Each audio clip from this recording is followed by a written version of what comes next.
안녕하세요. 노동법의 정석 임놈 권놈입니다. 네, 여러분 최근에 삼성전자 노동조합 관련해서 뉴스 기사나 이런 것들을 보셨는지 모르겠습니다. 네. 최근에 이슈가 굉장히 있었죠. 시끌시끌합니다. 삼성전자의 집행부들 중에 이제 일부가 조합원들보다 더 많은 임금 인상률을 적용받았다라고 해서 조합원들이 이에 대해서 해명을 요구하고 탈퇴를 하고 결국에는 집행부들이 전원 사임하게 되는 결과까지 이르렀는데요. 그렇죠. 오늘은 저희가 과연 이 이슈 가운데에 어떠한 법률적인 쟁점이 있는지를 한번 살펴보고자 합니다. 네. 저희도 사실관계 파악을 위해서 여러 가지 자료를 취합을 해봤는데 아무래도 저희가 내부적으로 있었던 일들이라던가 아니면 문서 전체를 다 볼 수가 없었기 때문에 그렇죠. 어느 정도 한계는 있었고 네. 그 부분에 대해서는 저희가 좀 설명을 드리면서 말씀을 드리겠습니다. 어느 정도 사실관계를 가정을 할 수밖에 없다는 점. 네네. 그리고 저희의 의견이 그냥 하나의 전문가의 의견이다. 이 정도로 네. 받아들이시면 될 것 같습니다. 저희가 하는 말이 100% 정확하다. 네네. 이렇게 말씀드리기는 어렵다. 이렇게 네. 말씀드릴 수 있을 것 같습니다. 네, 그래서 들어가기 앞서서 어떤 이슈인지 모르시는 분들도 계실 수 있거든요. 네. 그래서 서두에 제가 말씀드리기는 했지만 네. 어떤 이슈가 좀 있었죠? 결과론적으로 간략하게 좀 요약을 해드리면은 네, 삼성전자 노동조합이 그의 임금 협약을 체결을 했습니다. 네, 평균 임금 인상률 5.1% 네네. 이렇게 체결을 했는데 그 뒤에 노조 전임자 처우에 대해서 별도 합의가 또 이루어진 겁니다. 네, 근데 그 결과론적으로 보니까 이 노조 전임자의 임금 인상률은 약 6.2%. 약 1.1%가 더 높은 그쵸. 결과가 나왔네요. 오히려 결과론적으로는 일반 조합원들보다 네. 전임자의 임금 인상률이 높아지는 네, 그런 사태가 발생을 했고, 그래서 이 결과적인 측면에서도 이제 조합원들이 반발을 일으켰던 것 같고요. 네네. 그 다음에 그 과정에서 왜 설명을 안 했냐, 총회에서 설명을 하든 왜 의결을 안 거쳤냐, 왜 이걸 숨겼냐라는 네. 이면 합의를 한 거 아니냐라는 그런 의혹까지 절차적인 문제에서 네. 제기가 되고 있는 그런 상황이다, 이렇게 말씀드릴 수가 있을 것 같습니다. 네, 조합 전임에 대해서 이렇게 더 높은 인상률이 적용받게 된 결과가 네. 조합에서 공개를 한 게 아니라 그 적용을 받는 사람 중에 한 분께서 이거를 오픈을 한 부분이 있기 때문에 네. 더 많은 이슈가 됐었던 것 같습니다. 그래서 이제 방금 말씀해 주신 부분은 첫 번째로 이렇게 조합 전임자에 대해서만 더 높은 인상률을 적용하는 내용의 합의가 과연 가능한 것인가 네. 라는 실체적인 문제가 있을 것 같고요. 네. 두 번째로는 이러한 합의를 하면서 조합원들이 아무도 모르게 이렇게 진행된 부분이 있거든요. 이런 부분에 있어서 총회 의결을 거쳐야 된다든지 아니면 대의원 대회에서 뭔가 보고를 해야 된다든지 그렇죠. 다른 노동조합의 의견 수렴을 해야 다른 된다든지. 노동조합한테 복수 노동조합이니까 의견을 청취해야 된다든지 이러한 절차상의 문제는 없는지 저희가 한번 짚어보도록 하겠습니다. 네, 그래서 첫 번째로는 이제 실체적인 문제인 거죠. 네. 저희가 이제 조합 전임자라는 표현을 사용하긴 했지만 지금 이러한 높은 인상률을 적용받으신 분들이 노조법상에 이제 지금 근로시간 노조 전임자이자 근로시간 면제자이시거든요. 네. 근데 이제 근로시간 면제자라는 용어 자체가 굉장히 낯설 수가 있어요. 네, 그래서 근로시간 면제자의 개념과 노조법에서 어떠한 내용들을 정하고 있는지 한번 먼저 살펴보도록 하겠습니다. 네. 네. 근로시간 면제자, 그냥 노조 전임자라고 생각을 하셔도 좀 편합니다. 네. 그냥 노조 업무에 전임을 하면서 회사로부터 임금을 보전받는 사람, 네네. 그렇게 이해를 하시면 좀 편하실 것 같고요. 왜 근로시간 면제라는 표현을 쓰냐면은 법에서 이제 근로시간 면제라는 용어를 사용을 하고 있기도 하고, 네. 그 유급 처리되는 범위 자체가 법상 한도가 정해져 있어요. 법상 한도를 보시면은 조합원 수의 네. 구간에 따라서 다르거든요. 그렇다 보니까 그 법상 한도 내에서는 조합 전임자가 유급 처리를 받을 수 있다, 이렇게 네. 이해를 하시면 될 것 같습니다. 간략하게 말씀드리면 우리가 이제 그 일을 하는 게 주 40시간 정도 일을 하잖아요. 그쵸. 그걸 연으로 환산하면은 약 한 2,000시간 정도가 되거든요. 그렇죠, 그러면은 한 명이 1년 동안에 일을 안 하게 되면은 2,000시간을 사용하게 되는 거예요. 근데 이제 근로시간 면제 한도 그 고시에 보면은 몇천 시간 이렇게 한도가 나오거든요. 네. 그럼 예를 들어서 회사랑 합의를 4,000시간으로 했다. 그러면은 연 2명의 근로시간 면제자가 활동할 수가 있는 거죠. 그렇죠. 네. 그런데 지금 이 전삼로 같은 경우에는 조합원 수 대비해서 몇천 시간 정도가 한도인가요? 결과론적으로 말씀해드리면은 조합원 수 기준 플러스 광역단체 개수 네네. 여기 가산까지 고려를 했을 때 저희가 추정하는 시간이 법상 한도는 39,600시간 정도 나온다고 예상을 하고 네. 그래서 만약에 한도 최대치까지 쓴다고 했을 때 전임자 수를 약 20명 정도 나오지 않나 이렇게 예상을 합니다. 약 20명 정도의 근로시간 면제자가 활동이 가능한데 네. 이게 사실 법상 한도대로 다 쓸 수 있는 건 아닌 거잖아요. 그렇죠, 맞습니다. 사용자와 합의를 해서 이제 얻어내야 되는 부분인 거고 네네. 그렇게 얻어낸 시간이 뭐 저희가 정확하게 문서를 보지는 못했지만 몇 명으로 추측을 하고 있는 일단 거죠? 지금 전삼노에서 밝히는 인원수가 7명 네. 이렇게 나오는 걸로 보이고 네. 다른 소수 노조는 전임자 수가 파악은 안 되긴 합니다. 네. 뭐 그렇다 하더라도 전삼노가 지금 굉장히 압도적인 조합원 수를 가지고 계시기 때문에 네. 그것만 고려하더라도 7명의 숫자는 조금 작은 수준이지 네, 네. 않나, 적은 수준이지 않나 이렇게 네. 생각을 합니다. 그러니까 저희가 지금 근로시간 면제자라는 개념을 말씀을 드리면서 법상 한도랑 그다음에 전삼노가 인정받고 있는 수준의 그 명수를 비교해서 말씀드렸는데요. 네. 이거를 왜 굳이 비교해서 말씀을 드렸냐면 네. 이 숫자 자체가 어찌 보면은 현재 노동조합의 힘이라고 해야 될까요? 네. 노사관계의 어떤 균형점 이런 것들을 나름 척도를 해볼 수 있는 지표이지 않나 싶어서 이렇게 말씀을 드렸습니다. 그쵸. 그러니까 그 말이 어떤 의미인가요? 사실은 그 노동조합 일을 해보면은 이 전삼노 정도 규모의 노동조합을 운영을 하기 위해서 네. 필요한 전임자 수를 고려를 했을 때 솔직히 말씀드리면 7명으로는 터무니없이 부족합니다. 네. 네, 그렇다 보니까 그 조금 어느 정도 노사관계가 정착이 되고 뭐 기업도 노동조합을 어느 정도 잘 인정을 해주는 그런 사업장의 수준을 고려를 했을 때는 네. 적어도 한 뭐 10명은 최소한 넘어가야 되지 않나. 네. 네, 이렇게 생각을 하기는 하는데. 한 15은 넘어가야 그쵸, 그 되는 정도 수준인 15 정도는 네. 되어야 될 것 같긴 한데. 지부도 많고. 네. 그래서 조금 제가 이제 추측컨대 네네. 전삼노 집행부분들이 굉장히 활동은 네. 조금 어려웠을 것 같다. 네. 네. 거기에다가 기존의 그 전임자 처우죠. 네네. 수준을 보면은 사실은 일반 조합원들에 비해서 조금 낮은 수준을 오히려 보장받았던 것 같습니다. 네네. 그래서 이제 전삼노 집행부분들이 이제 말씀을 하시는 걸 들어보면은 이렇다 보니까 아무도 집행부를 안 하려고 한다. 네. 그래서 노동조합이 계속 힘이 빠지는 상황이다. 네. 이 상황을 타개를 하는 계기가 필요했다라는 그 명분에 대해서는 충분히 저희도 네. 공감이 가는 상황이긴 합니다. 그러니까 아무래도 조합 집행부를 했었을 때 이런저런 혜택이 있다라는 거가 홍보 수단이 되어야지 네. 더 많은 인재들이 집행부로 몰릴 거고 그쵸. 그것이 곧 노동조합의 힘으로 연결이 될 것이다라는 그러한 집행부의 설명에 저희가 이제 법률적인 부분들을 조금 첨가를 해서 설명을 드려봤는데 네. 그 배경에 대해서는 일단은 저희도 충분히 공감이 되는 부분이 있습니다. 네. 네, 그래서 일단 첫 번째로 그 실체적인 부분을 보기로 했잖아요. 그 단체 협약상에 이 근로시간 면제와 관련해서 어떤 식으로 합의가 이루어졌는지 그 내용을 보고 네. 과연 그게 가능한 것인가를 한번 살펴보고자 하는데요. 네. 그 단체 협약이 어떻게 좀 체결이 되었죠? 단체 협약서는 사실은 저희는 본 적이 없어요.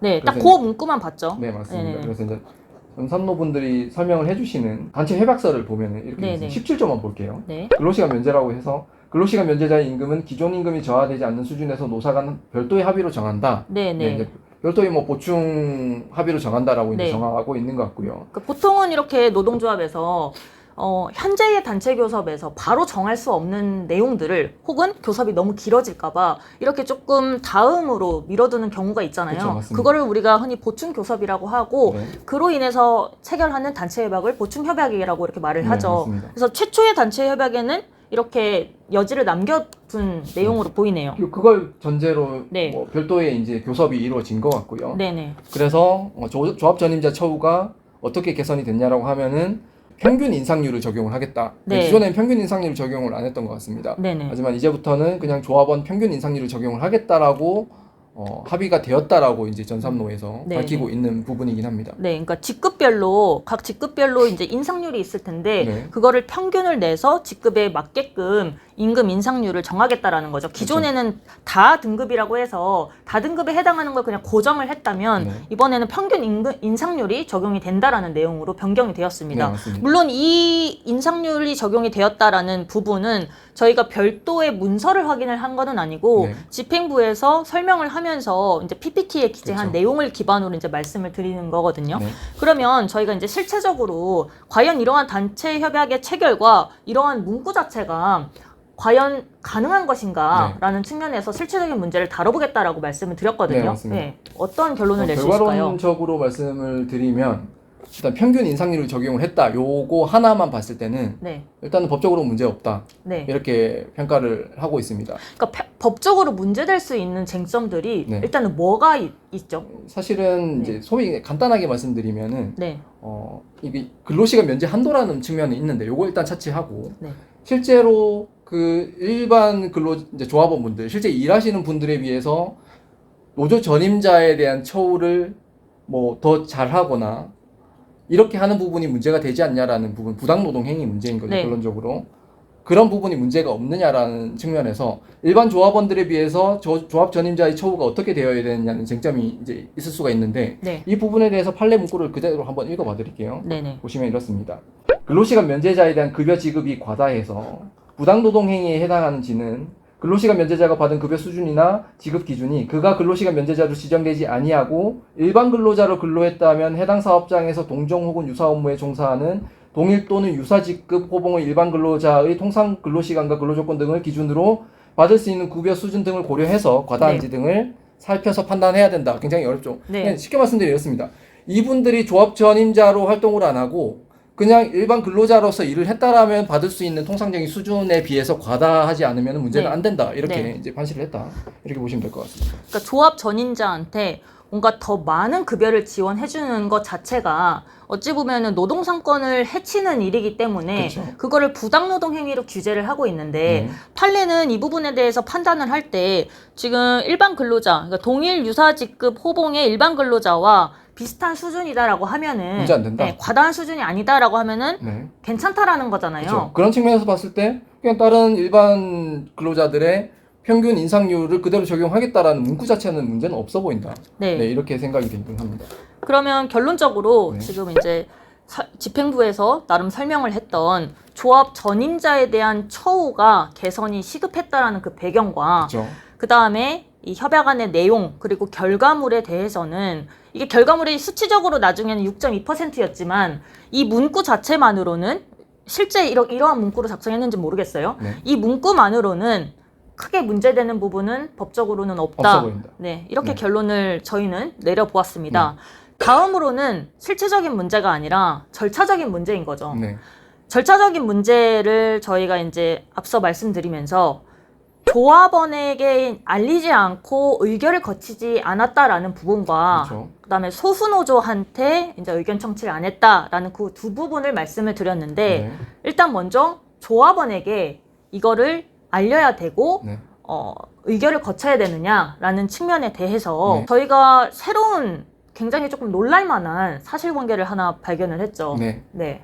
맞는지는 모르겠어요. 네네. 네, 맞는지는 모르겠는데 우선은 좀 일반론을 간단하게 좀 설명을 해드리겠습니다. 네네. 우리가 노동조합이 회사와 교섭을 통해서 합의점을 도출을 하면은 네. 보통 우리가 잠정 합의안이라고 합니다. 네네. 그리고 노동조합 및 노동관계조정법에 보시면 단체 협약에 관한 사항은 총회 의결 사항으로 돼 있어요. 네. 그래서 그걸 근거로 이렇게 회사와 잠정 합의안이 마련이 되면은 조합원들한테 의견을 묻습니다. 우리 이렇게 단체 협약 체결을 할 건데 찬반 의견을 달라고 해서 잠정 합의안에 대한 찬반 투표를 거쳐요. 네. 그래서 그 절차를 일단은 그 조합원들이 전체에 적용될 그 일반 임금 협약에 대해서는 거쳤습니다. 전산노가. 네. 그런데 지금 조합원들이 문제를 삼는 거는 이 전임자 처우에 대해서도 단체 협약의 내용 아니냐. 네. 그러니까 왜 우리들한테 묻지 않고 체결을 해버리고 네. 이면 합의한 거 아니냐라는 네. 네. 그런 총회 의결 절차 위반이다라고 문제를 네. 삼고 있는 것 같아요. 네. 네. 네. 그런 부분들에 대해서 음. 하나가 문제가 되는 것 같고. 네.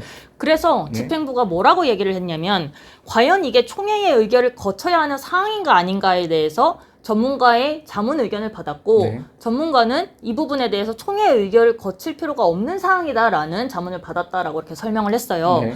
그런데 네. 이게 지금 사실관계에 따라서 결론이 달라질 수가 있습니다. 그렇죠. 그게 무슨 말씀이냐면 네. 과연 조합 전임자의 처우가 단체 협약의 형태로 체결이 된 것인지 네. 아니면 개별 근로계약의 형태로 결정이 된 것인지에 따라서 네. 완전히 달라집니다. 그쵸. 네, 어떻게 달라지죠? 보통 우리가 이 단체 협약상에 뭐 별도의 합의를 정한다고 하면은 네, 그 부속 합의서라는 별도의 단체 협약서를 작성을 합니다. 부속 협약서도 단체 협약서죠. 네네, 그렇다 보니까 만약에 이게 전임자 처우에 대한 뭐 부속 합의서라는 단체 협약서의 형식으로 만약에 체결을 했다라고 하면은 그건 역시 단체 협약이기 때문에 엄밀히 말씀드리면 그 노조법상의 총회 의결 사항이 적용이 되는 게 맞다라고 저희는 생각을 하고요. 보충 협약이더라도 그쵸. 부속 합의서라 하더라도 단체 협약의 형식을 띠고 있으면 네. 총회 의결을 거쳐야 된다라는. 맞습니다. 네. 만약에 부속 합의서로 정했다라고 하면은 사실은 총회 의결 절차 위반이다. 네. 안 거친. 네. 이렇게 생각을 하긴 하는데 네. 근데 이게 부속 합의서로 정했다라는 명백한 사실관계가 안 드러나고 있어가지고 합의서를 일단은 못 그치, 봤습니다. 못 봤습니다. 언제 체결했다 이런 네. 내용도 없고. 합의서가 없고 명백히 밝히시는 부분들은 네. 그 전임자 7분들이 개별 연봉 계약서를 체결을 했다 이렇게 말씀하시거든요. 그러니까 연봉 계약서를 공개를 하겠다. 네, 맞습니다. 공개를 하셨습니다. 네. 네. 그래서 만약에 전제를 깔아야 될 것 같습니다.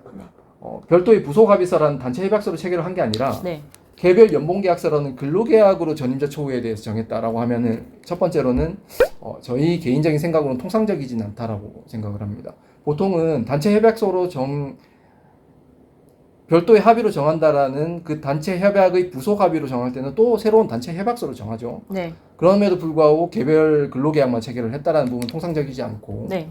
두 번째 만약에 개별 근로계약만 체결을 했다라고 하면은 단체 협약은 아닙니다. 네. 그렇다 보니까 총회 의결을 안 거치더라도 일단 형식적으로는 절차 위반은 없다 이렇게 보여지긴 합니다. 네. 단체 협약이 아니기 때문에 네. 총회 의결을 거치지 않아도 된다라는 거죠. 네. 근데 이제 저희가 통상적이지 않다라고 말씀드렸던 부분에 대해서 네. 왜 통상적이지 않은지를 설명을 좀 드려야 될 것 네. 같은데. 보통 이게 단체 협약에서 별도로 정한다라고 했을 때는 당연히 당사자가 노동조합과 회사죠. 그렇다 네네. 보니까 그 별도 합의도 노동조합과 회사가 당사자로 체결을 하는 단체 협약서로 체결을 하는 게 당연히 통상적입니다. 네네. 네.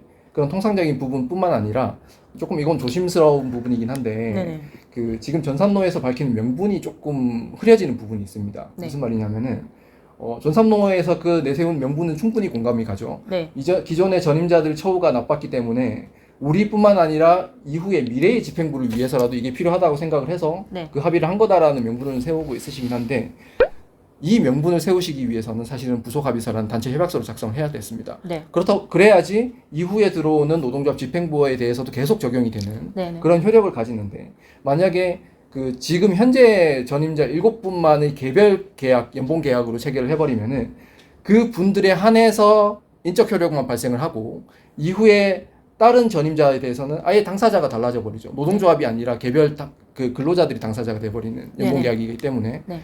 그 앞으로 미래 집행부에 대해서 적용을 계속 하겠다라는 그 명분이 조금 사라지지 않나라는 네. 그런 우려스러운 생각이 조금 들기도 했었습니다. 네. 결국 근로계약의 형태로 체결을 했다라는 것 자체가 차기 집행부한테는 적용이 안 되는 부분인데 네. 차기 집행부를 위한 부분도 있었다라는 설명 자체가 네. 조금은 모순적인 부분이 있다 보니까 과연 이게 정말로 근로계약의 형태로 체결이 됐는지 아니면은 공개는 하지 않았지만 단체협약의 부속 합의서의 형태로 이제 체결을 했는지에 대해서는 네. 좀 확인을 해볼 필요가 있는 것 같습니다. 네. 제가 뭐 그냥 생각컨대 네. 네, 이런 부분들에 대해서 면밀한 검토를 좀 못하셨지 않을까 네. 네, 이렇게 생각을 하긴 합니다. 아무래도 네.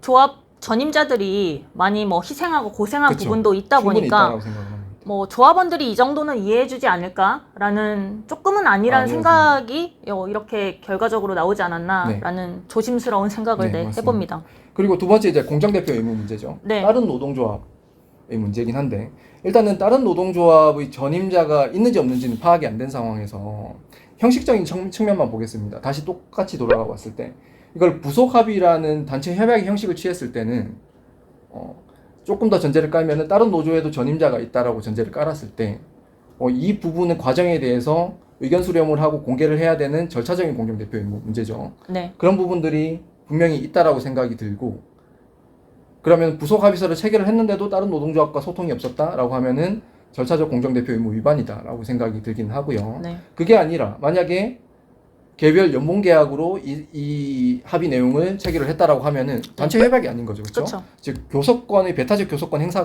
과정이 아닙니다. 네. 그렇다 보니까 공정대표 의무 적용의 영역이 아니다 보니까 역시나 절차적 공정대표 의무 위반 문제는 형식적으로는 발생은 안 하지만은 네. 오히려 그것보다 조금 더 근본적인 문제, 이 노동조합이 내세우는 차기 집행부들을 위한 포석이다라는 부분에 대한 명분을 조금 네. 잃어버리실 수도 있겠다라는 생각, 그런 생각을 하게 되는 그런 제3자의 시각이었습니다. 네. 아무래도 공정대표 의무가 적용이 된다라는 거는 이게 교섭대표 노동조합의 지위로서 한 행위여야 되는데 그렇죠, 맞습니다. 지금 이게 전삼로가 교섭대표 노동조합이기는 하지만 그 지위에서 한 뭐 행위가 아니라 개별 근로자와 사용자 간의 근로계약으로 우리가 볼 수 있다라고 하면은 교대 노조의 지위로서 그쵸. 이거를 행한 행위는 아니기 아니죠. 때문에 소수 노조의 입장에서는 뭐 공정대표 의무 위반을 걸더라도 각하가 나올 수밖에 없는 거죠. 네, 아무래도 저희가 보기에는 뭐 이번 이슈가 조금은 안타까운 생각이 들기도 하는 것 같습니다. 아무래도 삼성에서 뭐 무노조 경영이다 이런 철학이 있었는데 나름 이제 노동조합이 들어서면서 뭐 다른 노동조합에서 삼성을 보면서 굉장히 좀 힘을 얻었던 부분들도 있는 것 같고 아무래도 지금 이 교섭 과정을 보면은 회사 입장에서도 노동조합을 좀 더 인정을 하고 근로시간 면제자의 처우를 좀 잘해서 같이 상생하자 이런 모양새를 내비추려고 했던 것 같은데 결과적으로는 부당노동행위 리스크를 지금 뭐 조금은 부담하고 있는 상황이 아닌가라는 회사 생각도 입장에서도 듭니다. 곤란한 상황 같고요. 곤란한 상황인 것 같습니다. 노조 입장에서는 조금 더 곤란한 상황 같다. 네네. 그래서 뭐 결과론적으로 어차피 이제 노동조합이 있는 사업장이기도 하고 집단적 근로조건 결정 시스템이 잘 흘러가야 된다는 측면에서 이 사태가 잘 해결되기를 바라는 그냥 입장에서 너무 이제 비난만 하기보다는 이해를 해주실 부분은 이해를 해주시고 그럼에도 불구하고 명백히 밝혀야 될 부분들을 조금 밝혀야 되지 않나 이렇게 생각은 합니다. 그리고 저희가 영상을 찍는 과정에서 팩트 체크라든지 아니면은 뭐 전제를 깔았던 부분에 대해서 혹시나 다른 부분이 있다, 좀 해명을 하고 싶다라는 부분이 있으시면은 저희한테 연락을 해주시면은 저희가 검토를 해서 뭐 추가 영상 촬영을 하든지, 뭐 정정을 한다든지, 그렇죠. 뭐 그렇게 그런 하도록 부분에 하겠습니다. 대해서도 충분히 고려를 하고 있다 이렇게 말씀을 드리겠습니다. 네, 뭐 최근 이슈에 대해서 무슨 일이 일어난 건지 궁금하셨을 텐데 뭐 저희 영상을 보시고 조금이나마 도움이 되셨으면 좋겠습니다. 오늘도 유익한 영상 되셨기를 바랍니다. 감사합니다.